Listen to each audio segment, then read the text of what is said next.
বক্তব্যের সময় মোটেই নেই। আর এখানে বক্তব্য আমরা দোয়ার জন্য আসছি।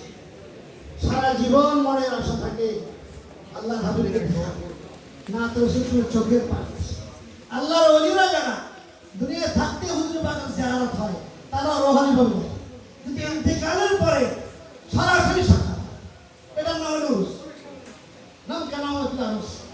উরুস শব্দ নিয়ে ব্যঙ্গ করা হয় তার বিষয়ে না বুঝে।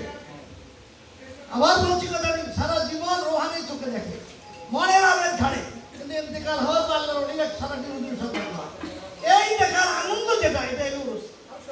2 নম্বর গাউস, এই উশাহুল রহমাতুল্লাহ আলাইহি মানে কয়েকবার দেখি কথা বলতে আওলাদ রাসূল সাথে গাউস। গাউসের কথা হলো তিনি যদি বলেন লবণ চিনি তো চিনি হবে, তিনি যে লবণ বলেন লবণ হবে। বলার সময় আওলাদ রাসূল হিসাবে এবং ওনাদের অবদানে আজকে সুন্নাত বাংলাদেশে ঠিক আছে। এই যে ওনার ইসালে সাহেব উরুস শরীফ আমরা আসতে পেরেছি, উনি কি রুহানিভাবে হাজির নাই? আল্লাহর হাবিব কি রুহানিভাবে হাজির নাই? বিশ্বাসটা ঠিক পায়, তাহলে দেখবেন ফাইল আসতেই থাকে।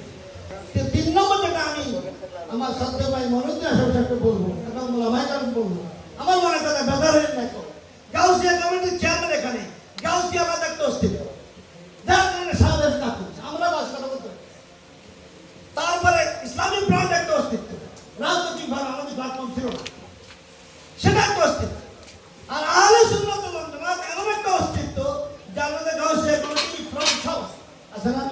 কিন্তু আমি অনুরোধ করবো আসামি সাহেব এবং রহমান সাহেবকে ইসলামী ফ্রন্ট কমিটি আলাদা করে আমরা তার সহায়তা করবেন। গাউসিয়া কমিটি আলাদা আছে ঠিক আছে, ইসলামী ফ্রন্ট আলাদা করে আলোচনা যদি একটা প্ল্যাটফর্ম করতে পারেন, আওয়ামী লীগের সুন্নিরা আসবে, বিএনপির সুন্নিরা আসবে, তারপরে যত সুন্নি আছে বিভিন্ন বাংলাদেশ সুন্নি কম না, 70% সুন্নি এখন আছে। এদেরকে একবার করতে হবে, রাজনৈতিক প্ল্যাটফর্ম থাকবে আমাদের, এটাকে আমরা আগে নেব। কিন্তু আলোচনা জামাতকে সব ভেদাভেদ ভুলে গিয়ে একটা প্ল্যাটফর্ম করতে মৌলিক আসলে আরে হুজুরাই যথেষ্ট। আল্লাহ তৌফিক দাও, তোমাদের হতে পারে আমার তৌফিক ইল্লাহ।